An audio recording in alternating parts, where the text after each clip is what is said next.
ان کا سوال ہے کہ جس طرح سے ہم بت پرستی کرتے ہیں آپ بھی مکہ شریف میں اینٹوں کی دیوار کی بت پرستی ہی تو کرتے ہیں. بہن نے بہت عام سوال پوچھا ہے کہ آپ جب بولتے ہیں اسلام میں بت پرستی حرام ہے تو آپ مکہ میں جب جاتے ہیں مکہ میں بھی آپ سنگ اسود کالے پتھر کو یا اینٹ کو پوجا کرتے ہیں تو کیا فرق ہے؟ سوال اچھا ہے، عام ہے. اس کا جواب ہے کہ اسلام میں کوئی بھی کعبہ کی عبادت نہیں کرتا، نہ سنگ اسود کی کرتا ہے. کعبہ ہمارے لیے قبلہ ہے، ایک دشا ہے. ہم جب نماز پڑھتے ہیں ہم مانتے ہیں ان کانگریگیشن جماعت میں. اگر یہاں نماز پڑھنے کا ہے تو کوئی کہیں گا دکشن کی طرف دیکھو، کوئی کہیں گا شمال کی طرف، کوئی کہیں گا پورب، کوئی کہیں گا پچھم، کس طرف دیکھے. تو اسلام میں جماعت کے لیے ہم دیکھتے ہیں کعبہ کی طرف. قرآن کی آیت ہے سورہ بقرہ کی سورہ نمبر 2 آیت نمبر 144 میں کہ جہاں بھی نماز پڑھو قبلہ کی طرف، قبلہ ہے کعبہ. اور آپ اگر نارتھ میں رہ رہے تو آپ ساؤتھ کی طرف دیکھ کے نماز پڑھیے، ساؤتھ میں رہ رہے تو نارتھ کی طرف، ایسٹ میں تو ویسٹ میں، ویسٹ کی طرف رہتے تو ایسٹ میں. کعبہ کی طرف دشا ہے صرف. اور سب سے پہلے مسلمانوں نے ورلڈ میپ بنائے تھے الادروسی ان 1154. اس وقت جب مسلمانوں نے ورلڈ میپ بنائی تو ساؤتھ پول اوپر تھا، نارتھ پول نیچے، کعبہ بیچ میں تھا. اس کے بعد ویسٹرن کارٹوگرافرز آئے، مغربی کارٹوگرافرز آئے، میپ کو الٹا کیا، نارتھ پول ٹاپ، ساؤتھ پول ڈاؤن. اس کے بعد بھی الحمدللہ کعبہ بیچ میں ہے. ہم جب مکہ جاتے ہیں عمرہ یا حج کے دوران طواف کرتے ہیں، سرکم ایمبولیشن راؤنڈ دا کعبہ، کعبہ کے گول گھومتے ہیں کیونکہ وہ اللہ کا حکم ہے، ہمارے رسول کا حکم ہے. اور ایک وجہ میرے دماغ میں آتی ہے کہ ہر دائرے کا، ہر سرکل کا ایک ہی سینٹر ہے. اس کے معنی اللہ ایک ہے، خدا ایک ہے. اور دوسرے خلیفہ کا کہنا ہے حضرت عمر رضی اللہ عنہ کا، صحیح بخاری کی حدیث ہے، جلد نمبر 2 کتاب الحج، باب نمبر 56 حدیث نمبر 675 675. اس حدیث میں حضرت عمر رضی اللہ عنہ کہتے ہیں کہ میں اس کالے پتھر کو چوم رہا ہوں کیونکہ میں نے میرے رسول کو چومتے دیکھا، ورنہ یہ کالا پتھر نہ مجھے کوئی نقصان پہنچا سکتا ہے نہ کوئی فائدہ. یہ کہنا کہ کالا پتھر نہ نقصان پہنچا سکتا ہے نہ فائدہ، یہ ثبوت ہے کہ ہم بت پرستی کرتے ہی نہیں. اس کے علاوہ محمد صلی اللہ علیہ وسلم کے دور میں صحابہ کعبہ پہ چڑھ کے اذان دیتے تھے. کوئی بھی بت پرستی کرنے والا جس بت کی وہ پوجا کرتا ہے اس بت پہ چڑھے گا؟ بالکل نہیں. تو یہ ثبوت ہے کہ کبھی بھی مسلمان کعبہ کو پوچھتے نہیں. Hope that answers the question. میں رینٹا سردار، میں ستراگڑھ سے آئے ہوا ہوں. میرا کوسچن ہے، اپنا پیشہ بتلائیں. میں ایک ویبسائی ہوں. ذاکر نائک سے میرا کوسچن ہے، ہر دھرم میں یہ بولا گیا ہے شادی کرنے کے لیے لڑکا اور لڑکی کو پراپت ویش کو ہونا چاہیے، یعنی بالغ. تو دکھا گیا ہے اور یہ بھی کہا گیا ہے مسلم لوگوں کے لیے کہ مسلم لڑکا اور لڑکی کو شادی کرنے کے لیے گھر کے بزرگ سے اجازت لینا پڑتا ہے. مگر اکثر دیکھا جاتا ہے کہ یہ بالغ گھر سے بھاگ کے اپنا بزرگ سے اجازت نہ لے کے دوسری جگہ جا کے شادی کرتا ہے، اور وہ شادی ہوتا ہے کسی مسجد یا کسی امام کے پاس. یہ صحیح ہے یا غلط؟ بھائی صاحب کا 2 سوال تھا. پہلا سوال کہ اسلام میں شادی ہونے کے لیے لڑکا اور لڑکی بالغ ہونا ضروری؟ بے شک بالغ ہونا ضروری. دوسرا سوال کہ آج کل بہت سے نوجوان بالغ لڑکا لڑکی گھر سے بھاگتے ہیں، یہ ضروری ہے کہ ماں باپ کی اجازت لینا چاہیے شادی کے لیے، بھاگ کے پھر مسجد میں شادی کرتے، کہاں تک صحیح ہے؟ السلام علیکم ناظرین، ڈاکٹر ذاکر نائک کا مزید بیان سننے کے لیے ہمارے یوٹیوب چینل کو سبسکرائب کریں، لائک کریں، بیل آئیکن پریس کریں. شکریہ. بھائی صاحب اسلام میں ماں باپ کی اجازت فرض نہیں ہے، بہتر ہے. اگر آپ والدین کی اجازت لے کے شادی کرتے ہیں تو بہتر ہے، فرض نہیں ہے. یہ میں نے میرے تقریر میں بھی کہا ہوں. تقریر میں کہا ہوں کہ اللہ کے رسول نے کہا، صحیح بخاری میں جلد نمبر 7 کتاب النکاح، باب نمبر 43 حدیث نمبر 69 ایک عورت آ کے اللہ کے رسول سے کہتی ہے کہ میرے والد نے میرے مرضی کے خلاف میری شادی ایک مرد سے کی. اللہ کے رسول نے شادی توڑ دی. تو والدین کی اجازت فرض نہیں ہے، لیے تو بہتر ہے، فرض نہیں ہے. میں نے تقریر میں بھی کہا. لیکن اگر لڑکی چاہتی ہے کہ میں شادی نہیں کروں تو کوئی بھی والدین اس سے زبردستی نہیں کر سکتا، نہ باپ نہ ماں. اگر لڑکا چاہتا ہے کہ میں شادی نہیں کروں تو کوئی بھی زبردستی نہیں کر سکتا. اگر میاں بیوی راضی تو کیا کریں گا قاضی؟ تو اگر میاں بیوی راضی ہے لیکن صحیح طریقے سے، لفڑے کر کے باہر بھاگنا نہیں چاہیے، حرام ہے اسلام میں. ہوتا ہے کہ نوجوان لوگ کالج میں ملتے ہیں، لفڑے کرتے بھاگتے، وہ بھی غلط ہے، وہ بھی غلط ہے. اگر لڑکا لڑکی ملتے کالج میں، دل لگایا گدھی سے تو پری کیا چیز ہے، یہ کہاوت ہے. تو کیا ہوتا ہے، ان لوگ حجاب کو توڑتے، پکچر دیکھنے ساتھ میں جاتے، مستی کرتے، پیار ہو جاتا ہے، پھر گھر سے بھاگتے، تو وہ بھی غلط ہے. آپ سمجھ رہے نا؟ तो अननेसेसरी बिना कोई वजह लड़का लड़की का मिलना बाहर नामहरम ये हराम है। अगर कोई जानते अच्छा लड़का है कि सुना है आपने कि अच्छा लड़का है, इज्जतदार है, तो उसे पैगाम पहुंचाओ सही तरीके से, अपने वालिद के थ्रू उसके वालिदैन को पहुंचाओ, मिलो, बात करो, तहकीक करो, नो प्रॉब्लम। लेकिन अकेले जाके गार्डन में बैठना, थिएटर में बैठना आखिरी रो पे, ये सब हराम है। सही तरीके से पसंद है, शादी कर सकते, दोनों राजी है तो शादी कर सकते। Assalamu alaikum. My name is Dipan Chakravarti and I am a student as well. I am pursuing graduation and I also work in a call center.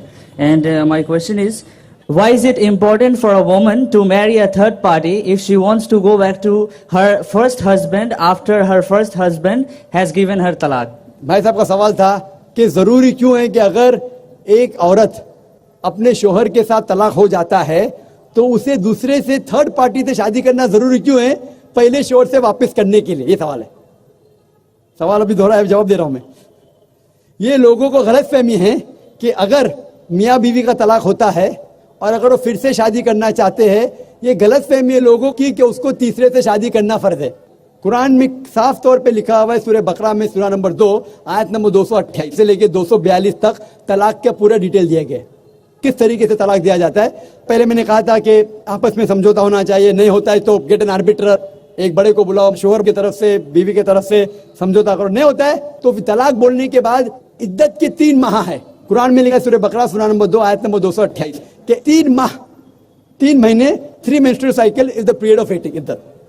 3 महीने के बाद द डिवोर्स इज कंप्लीटेड। लेकिन 3 महीने के दरमियान अगर मियाँ बीवी वापस में रुजू होना चाहते तो हो सकते, तलाक नहीं होता है। लेकिन अगर 3 महीने तक रुजू नहीं होते और अलग हो जाते और 1 साल बाद उन्हें ख्याल आता है अरे हमने गलत किया, हम फिर से शादी करना चाहते, तो कुरान की आयत है सूरह बकरा सूरा नंबर 2 आयत number 232, do not prevent the women from marrying the former husband. आप औरतों को अपने पुराने शोहर से शादी करने से मत रोकिए।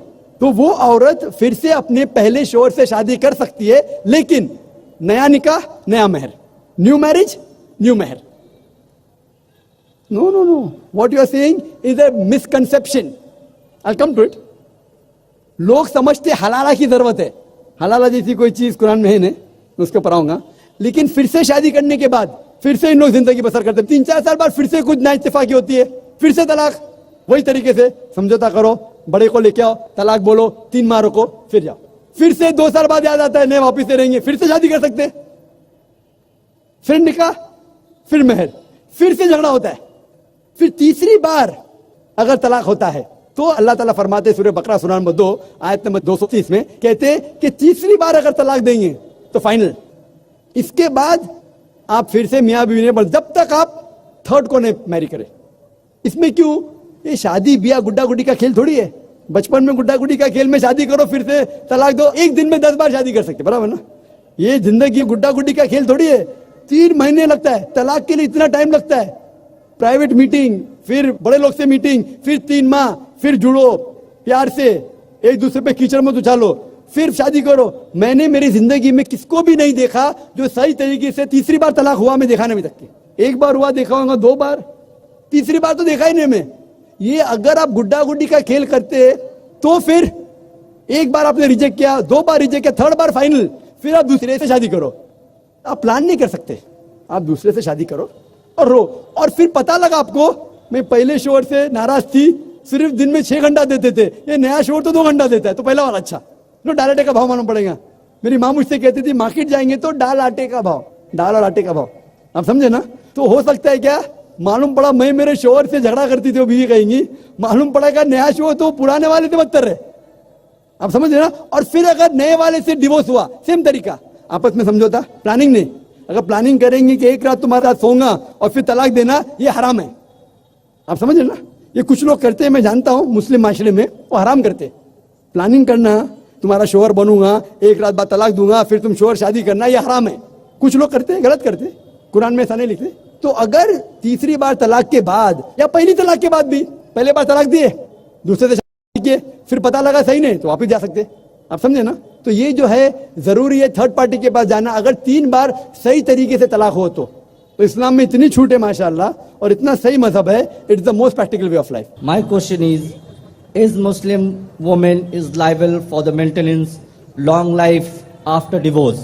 भाई साहब का सवाल है कि इस्लाम में खवातीन को तलाक के बाद, डिवोर्स के बाद लाइफ लॉन्ग मेंटेनेंस मिलता है क्या? इस्लाम में जो हुकूक है खवातीन के वो अल्हम्दुलिल्लाह इतने अच्छे हैं कि तुम्हारे लाइफ लॉन्ग मेंटेनेंस से अच्छे। इंडियन लॉ में लाइफ लॉन्ग मेंटेनेंस है, कुछ साल पहले कितना देते थे? 400-500 रुपये, और कितना अभी जरा बढ़ गया। वो क्या है? इस्लाम में महर है।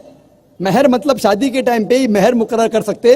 कुरान की आयत है कि आप सोने का पाठ भी दे सकते। कौन से इंडियन कोर्ट में सोने का पाठ देते? Life long maintenance. तो इस्लाम के अंदर महर है।